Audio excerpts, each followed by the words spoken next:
ಖಚಿತ ಮಾಹಿತಿ ಮೇರೆಗೆ ಭಜರಂಗ ದಳದ ಕಾರ್ಯಕರ್ತರು ಹುಬ್ಬಳ್ಳಿ ತಾಲೂಕಿನ ಬ್ಯಾಹಟ್ಟಿ ಗ್ರಾಮದ ಬಳಿ ಅಕ್ರಮವಾಗಿ ಗೋವುಗಳನ್ನು ಸಾಗಾಟ ಮಾಡುತ್ತಿದ್ದ 2 ವಾಹನಗಳ ಮೇಲೆ ದಾಳಿ ಮಾಡಿ ಗೋವುಗಳನ್ನು ರಕ್ಷಣೆ ಮಾಡಿದರು. ಈ ಘಟನೆ ಕುರಿತು ಹುಬ್ಬಳ್ಳಿ ಗ್ರಾಮೀಣ ಪೊಲೀಸ್ ಠಾಣೆಯಲ್ಲಿ ಪ್ರಕರಣ ದಾಖಲಾಗಿದೆ.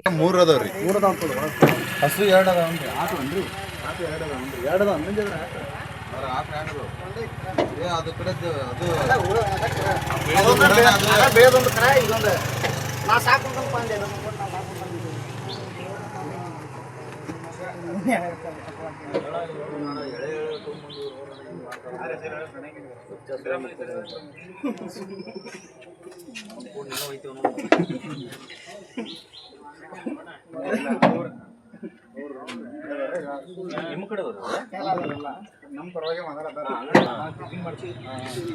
ಗೊಬ್ಬರ ಒಂದು ಗಾಡಿ ಹಿಡ್ಕೊಂಡಿದ್ದೆ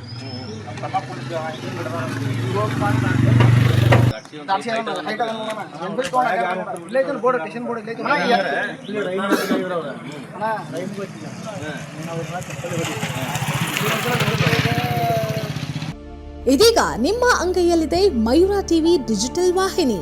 ಹೆಚ್ಚಿನ ವಿಶೇಷತೆಗಳಿಗಾಗಿ ಸಬ್ಸ್ಕ್ರೈಬ್ ಮಾಡಿ, ಶೇರ್, ಲೈಕ್, ಕಮೆಂಟ್ ಹಾಗೆ ಫಾಲೋ ಮಾಡೋದ್ರ ಮೂಲಕ ಪ್ರೀತಿ ಹಾಗೂ ಪ್ರೋತ್ಸಾಹ ನೀಡಿ.